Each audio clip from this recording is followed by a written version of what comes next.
வணக்கம். நான் சத்யவர்ஷா. இந்திய அரசியலமைப்பு ஆலோசகராக பணியாற்றி வருகின்றேன். ஒரு விரல் புரட்சி. மக்கள் இன்றைக்கும் ஜனநாயக நாட்டில் யார் வேண்டுமானாலும் ஒரு முதலமைச்சராக வர முடியும். யார் வேண்டுமானாலும் இங்கு பிரதமராக முடியும். யாருக்கு வேண்டுமானாலும் நாம் வாக்களிக்க முடியும் என்ற உரிமையை இந்த ஜனநாயக நாடு நமக்கு அளித்து கொண்டிருக்கின்றது. இங்கு நமக்குரிய பேச்சுரிமை, எழுத்துரிமை அனைத்துமே கிடைத்து கொண்டிருக்கின்றது. ஆனால் இன்றைக்கும் அதை முழுமையாக நிராகரித்து ஒருவரை ஒடுக்க வேண்டும் என்பதற்குரிய சூழ்ச்சியும் நடந்து கொண்டிருக்கின்றது.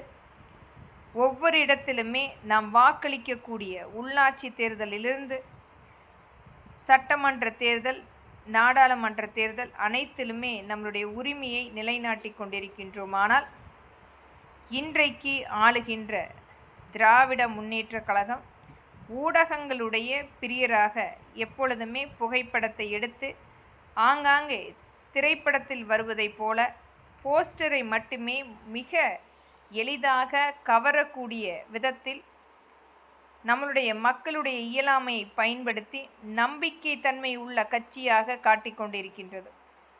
ஆனால் இன்றைக்கும் மக்கள் கேட்பது அந்த 3 வேளை உணவருந்தக்கூடிய ஒரு வாய்ப்பு, முழுமையான ஒரு வேலை வாய்ப்பு, தொழில் வாய்ப்பை ஏற்படுத்தி தாருங்கள். ஒரு பெண்களுக்குரிய பாதுகாப்பு வேண்டும் என்றும், இன்றைக்கும் ஒவ்வொரு இடத்திலுமே நடக்கின்ற கொலை மற்றும் கற்பழிப்புக்குரிய அனைத்துமே முழுமையாக கட்டுப்பாட்டில் இருக்கின்ற காவல்துறையினுடைய முழுமையான கட்டுப்பாடு வேண்டுமானால் ஆளுகின்ற அரசாங்கத்துக்கு முழுமையாக கைக்கூலியாக வேலை செய்து கொண்டிருக்கின்றது இன்றைய காவல்துறை. இந்த திராவிட முன்னேற்ற கழகம் ஒவ்வொரு இடத்திலுமே இவர்களுடைய விளம்பரத்தை மட்டுமே முழுமையாக, அதுவும் அரசாங்கத்தினுடைய பணத்தை எடுத்து அதை மூலம் ஆங்காங்கே இவர்களுடைய விளம்பரத்தை போஸ்டர்களாக ஒவ்வொரு வீதியாக ஒரு மிகப்பெரிய அளவில் விளம்பரப்படுத்தி கொண்டிருக்கின்றார்கள்.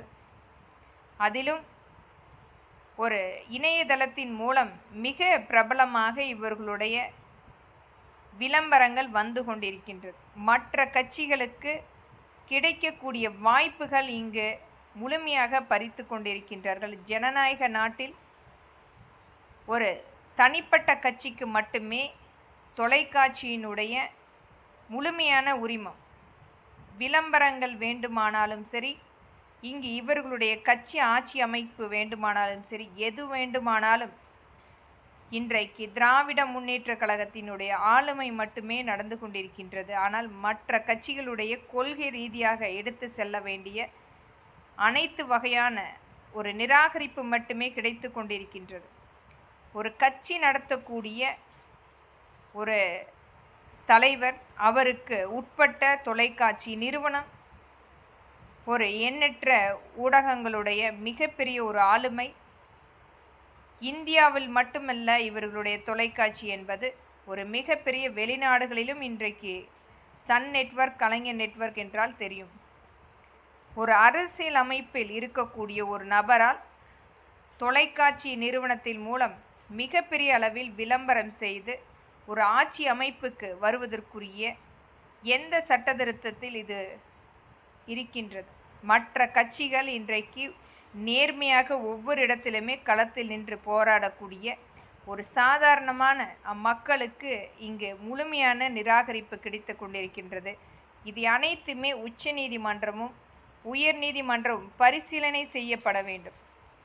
இனி வரும் காலங்களில் இந்த தொலைக்காட்சி நிறுவனம் மற்றும் விளம்பரங்கள் அனைத்துமே இந்த அரசாங்கத்தினுடைய பணத்தை எடுத்து போஸ்டர் அடித்து கொண்டிருக்கும் திராவிட முன்னேற்ற கழகத்துக்கு முற்றுப்புள்ளி வைப்பதற்குரிய ஒரு சட்ட திருத்தம் ஏற்படுத்த வேண்டும்.